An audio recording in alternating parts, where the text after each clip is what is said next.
जय हिंद दोस्तों, एक बार फिर से स्वागत है आपके अपने YouTube चैनल जयकाल जीनियस में। मैं आपका होस्ट और दोस्त पीके यादव। आज की इस वीडियो के अंदर हम देखेंगे कि हाल ही में सीआईएसएफ के डीजी महोदय की मार्गदर्शन में एक न्यू ट्रांसफर पॉलिसी 2025 के नाम से लॉन्च की है। यह ट्रांसफर पॉलिसी अभी तक की, जितना मैंने इसका अध्ययन किया है, अभी तक की one of the best transfer policy CISF की हो सकती है। और इस पॉलिसी के अंतर्गत यानी कि नॉन गजेटेड ऑफिसर यानी कांस्टेबल से लेकर के इंस्पेक्टर तक को इसके अंदर शामिल किया गया न्यू ट्रांसफर पॉलिसी के अंदर। जैसा कि आपको मालूम है कि सीआईएसएफ के अंदर 1,94,000 यानी बल सदस्य कार्यरत हैं, जिसके अंदर इसमें से 98% यानी लगभग 1,80,000 यानी कि जो सैनिक हैं वो इस न्यू ट्रांसफर पॉलिसी से प्रत्यक्ष अप्रत्यक्ष रूप से प्रभावित होंगे। और जैसा कि न्यू ट्रांसफर पॉलिसी के आने के पश्चात आपको जवानों के अंदर अलग उत्साह देखने को दिखाई दे रहा है। साथ में हम बात करेंगे कि इस ट्रांसफर पॉलिसी की क्या विशेषता है और इस ट्रांसफर पॉलिसी को डीजी महोदय के मार्गदर्शन में हैप्पीएस्ट फैमिली स्कीम के तहत लॉन्च किया गया है, जिसका सीधा सा मतलब यह है कि अभी बल सदस्य जो अपने होम स्टेट के अंदर यानी कि 12 साल उनको यानी कि सेकंड टेन्योर के तौर पर 12 साल सर्विस करने का मौका मिलेगा। यानी होम स्टेट का मतलब होता है जिस स्टेट का वह बल सदस्य या सैनिक रहने वाला है।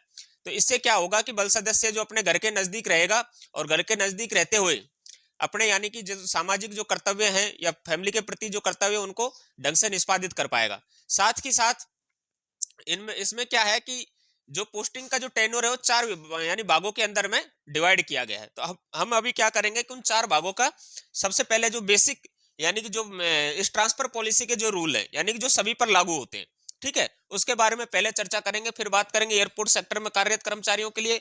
उसके पश्चात हम बात करेंगे कि डॉग हैंडलर्स के लिए, इंस्ट्रक्टर्स के लिए, ये सभी यानी कि इसके बारे में विस्तृत वीडियो। ये वीडियो थोड़ा लंबा होगा लेकिन आप इसको बिल्कुल देखना ना भूलें, क्योंकि ये नई पॉलिसी है और इस पॉलिसी को समझने के पश्चात जो भी अर्धसैनिक बल के जो अन्य बल सदस्य जो इस वीडियो को देख रहे हैं, तो यानी वीडियो को देखने के बाद में आपको भी महसूस होगा कि इसी प्रकार की यानी कि ट्रांसफर पॉलिसी हमारे डिपार्टमेंट के अंदर भी होनी चाहिए। ठीक है, तो अब हम चलते हैं सबसे पहले इस पॉलिसी के जो रूल्स हैं, बेसिक रूल्स, वो जान लेते हैं। पहले हम इस पॉलिसी को क्या है ना, चार भागों में यानी चार टेन्योर के रूप में इसको विभाजित किया गया है। जैसे मैं अभी यहाँ पे आपको थोड़ा सा समझा देता हूँ। ठीक है, यानी कि इसमें पहले फर्स्ट टेन्योर, फिर उसके पश्चात हम समझेंगे इसको सेकंड टेन्योर के हिसाब से। ठीक है, first tenure, second tenure, third और फोर्थ या अंतिम टेन्योर इसको बोल सकते हैं। देखो क्या होगा, जो सभी पर जितने बल सदस्य सभी पर लागू होगा यानी कि कांस्टेबल से लेकर इंस्पेक्टर तक। फर्स्ट टेन्योर के अंदर क्या होगा, इसके अंदर ट्रेनिंग सेंटर को छोड़ करके, ट्रेनिंग सेंटर को ना तो होम सेक्टर के अंदर काउंट किया जाएगा और ना आउट ऑफ होम जोन में काउंट किया जाएगा। ठीक है, फर्स्ट टेन्योर जो होगा वो क्या है कि बल सदस्य को जो पहले जो यानी सर्विस के 10 वर्ष हैं, जो पहले 10 वर्ष ट्रेनिंग करने के पश्चात, बुनियादी ट्रेनिंग के पश्चात, वो उनको क्या आउट ऑफ होम जोन रहना पड़ेगा, आउट ऑफ होम सेक्टर या जोन। ठीक, उसके पश्चात वो उनको फिर क्या है कि 12 साल के लिए यानी कि 3+3+3 और फिर +3, और जो ये 10 वर्ष है उसमें बल सदस्य जो 3+3+4 जो 4 इयर्स हैं, वो यानी कि जो फर्स्ट में जो फोर्स हेडक्वार्टर जो यानी पोस्टिंग निकालेगा, पहली यूनिट दो देगा, उसमें 4 साल तक वो बल सदस्य जो रह सकता है। उसके पश्चात 2 यूनिट है वो यानी कि काटेगा 3+3, और ये जो यूनिट काटेगा वो किसके यानी कि सीआईएसएफ की जरूरत के हिसाब से, यानी कि जो डिपार्टमेंट को जरूरत पड़ेगी उस यूनिट के अंदर उनको भेजा जाएगा। ठीक है, ये टोटल 10 वर्ष का समय जो आपको देना पड़ेगा आउट ऑफ होम जोन के लिए। उसके पश्चात जो सेकंड टेन्योर है वो आता है आपका होम जोन या होम सेक्टर, ये हो गया आउट ऑफ होम जोन।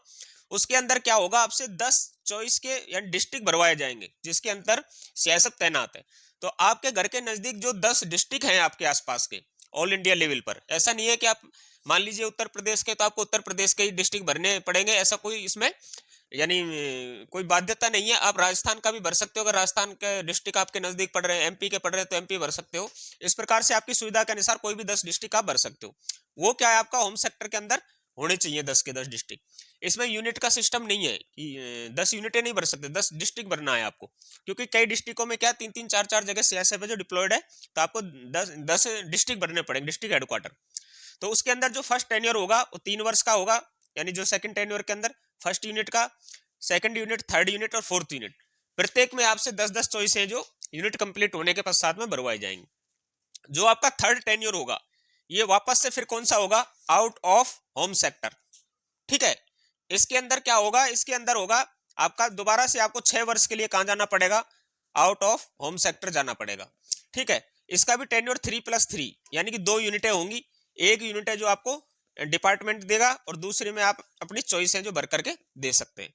उसके पश्चात जो 4th टेन्योर होगा, वो 4th टेन्योर के अंदर क्या है कि फिर से आपको यानी कि चॉइस भरवाई जाएगी और फिर आपको क्या है, जो रिमेनिंग जो सर्विस है, जितनी आपकी सर्विस बची हुई है, वो कहां आपको निकालनी है, वापस से आपको होम सेक्टर के अंदर निकालनी है, होम स्टेट के अंदर आपको निकालनी है।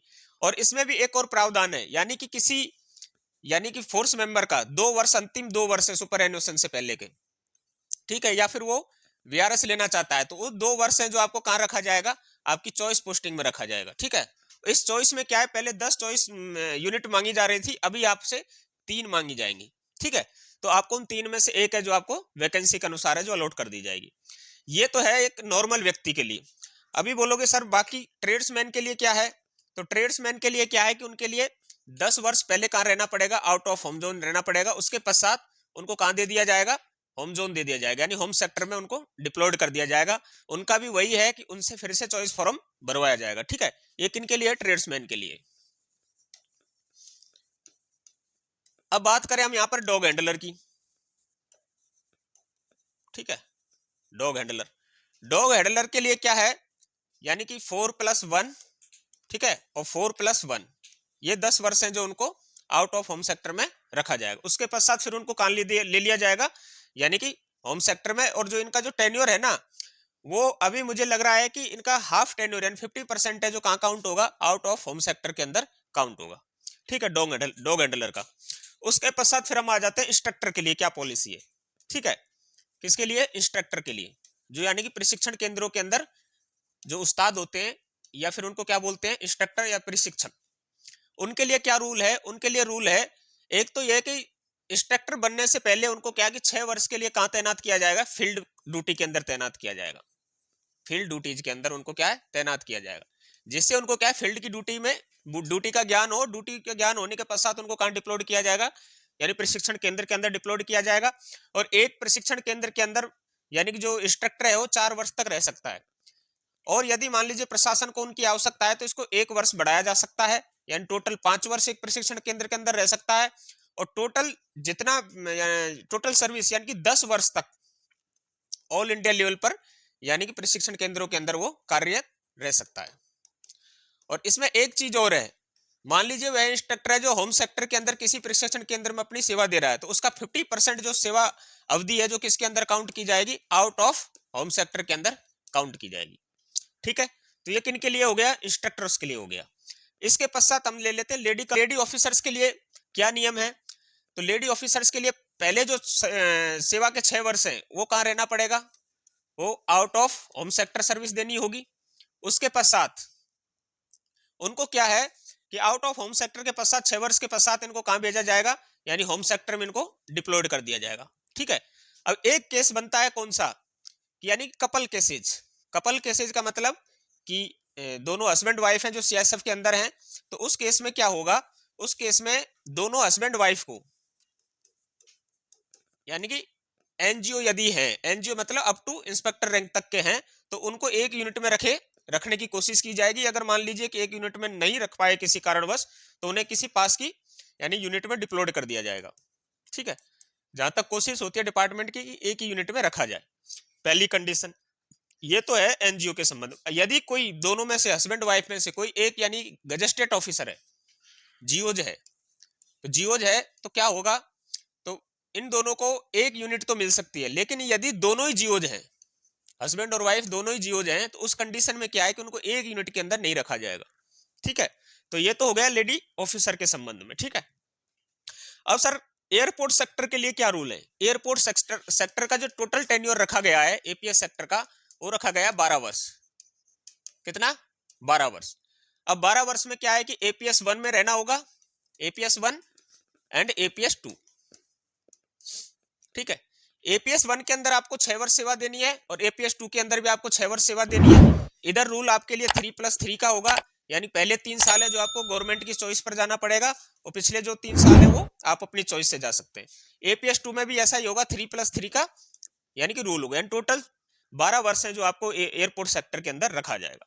ठीक है, ये तो हो गया कुछ मामले। अब सर आ जाते हैं स्पेशल केसेस, जैसे DAE यूनिट का कैसे काउंट किया जाएगा।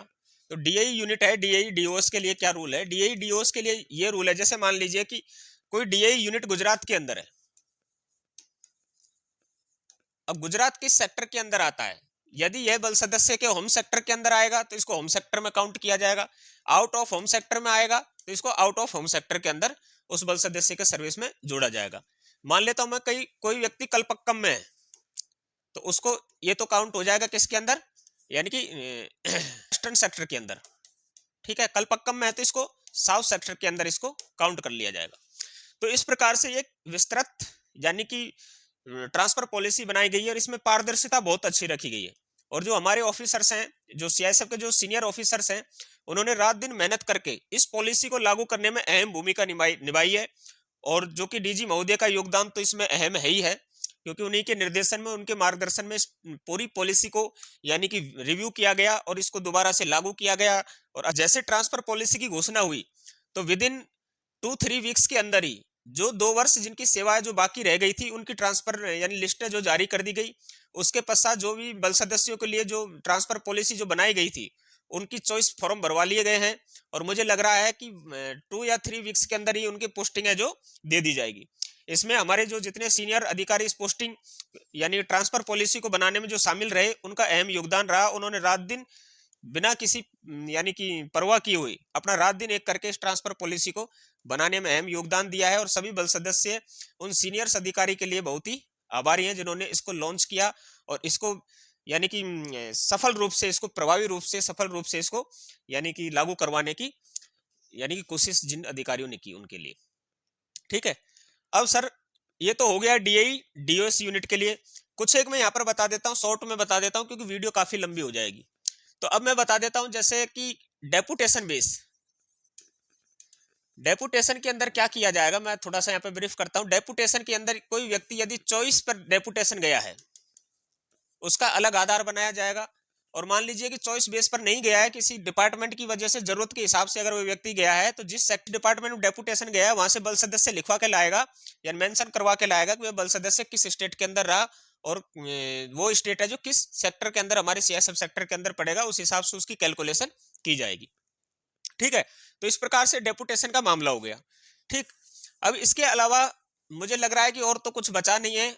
यदि कोई बच भी जाता है कोई कारणवश, यानी मेरी नजर नहीं गई हो इस ट्रांसफर पॉलिसी के अंदर, तो आप क्या नीचे कमेंट में कमेंट करके मेरे से पूछ सकते हैं कि सर इस बारे में आपने नहीं बताया, तो मैं अगली वीडियो में उस बारे में बताने की पूरी कोशिश करूंगा। और जहां तक मुझे लगता है कि ये CISF की अभी तक की best transfer policy, one of the best transfer policy हम इसको मान सकते हैं। ठीक है, one of the best transfer policy इसको मान सकते हैं। ठीक है, उसके अलावा पहले की जितनी ट्रांसफर पॉलिसीज थी उनके अंदर क्या है ना, ट्रांसपेरेंसी की कमी थी, ट्रांसपेरेंसी की कमी थी, जिसकी वजह से बल सदस्यों को बहुत ज्यादा दिक्कत हो रही थी। और इस ट्रांसपेरेंसी को अब की बार DG महोदय ने दूर करने की पूरी कोशिश की है, और उन्होंने जो बल सदस्य यानी कि समस्याएं जिनको आ रही थी उनको दूर करने की इसके अंदर पूरी कोशिश की है। पूरी ट्रांसपेरेंसी का इसमें ध्यान रखा गया है। और जो लिस्ट भी मुझे लग रहा है जो तैयार की गई है वो चॉइस की यानी कि चॉइस को बहुत ज्यादा उसका ध्यान दिया गया है कि बल सदस्य ने कहाँ चॉइस रखा, उसको उसी के आसपास यूनिट देने की कोशिशें की गई है। तो जब से ये transfer policy, new transfer policy CISF के बल सदस्यों के लिए आई है, जब से मैंने इसको कम से कम 4 से 5 बार इसको अच्छे से पढ़ा, समझा, समझने के पश्चात मैंने एक ही चीज पाई कि जो नई ट्रांसफर पॉलिसी जो नए आधार पर बनाई गई है, ऐसी ट्रांसफर पॉलिसी अन्य बलों के अंदर जैसे CRPF, BSF और जो भी SSB वगैरह उनके अंदर भी बनानी चाहिए, जिससे क्या है कि जवानों को अपने घर के पास रहने का मौका मिले और उनका जो स्ट्रेस है उस भी थोड़ा बहुत कम होगा, क्योंकि जितना घर के नजदीक रहेगा बल सदस्य तो अपनी सामाजिक और पारिवारिक जिम्मेदारियों को निभा पाएगा समय पर। और जो आने जाने में जो समय खर्च होता है, क्योंकि आपको तो मालूम है कि CISF के अंदर पहले से छुट्टियों की कमी है, तो उस छुट्टियों की कमी को मद्देनजर रखते हुए इस ट्रांसफर पॉलिसी को भी लॉन्च किया है, उसका भी ध्यान इसके अंदर, इस पॉलिसी के अंदर रखा गया है। शब्दों के साथ आज की वीडियो में यही करता हूं समाप्त। यदि आपको मेरे द्वारा दी गई जानकारी अच्छी लगती है तो हमारी वीडियो को लाइक, चैनल को सब्सक्राइब और वीडियो को अधिक से अधिक शेयर करना बिल्कुल ना भूलें। जय हिंद, जय भारत।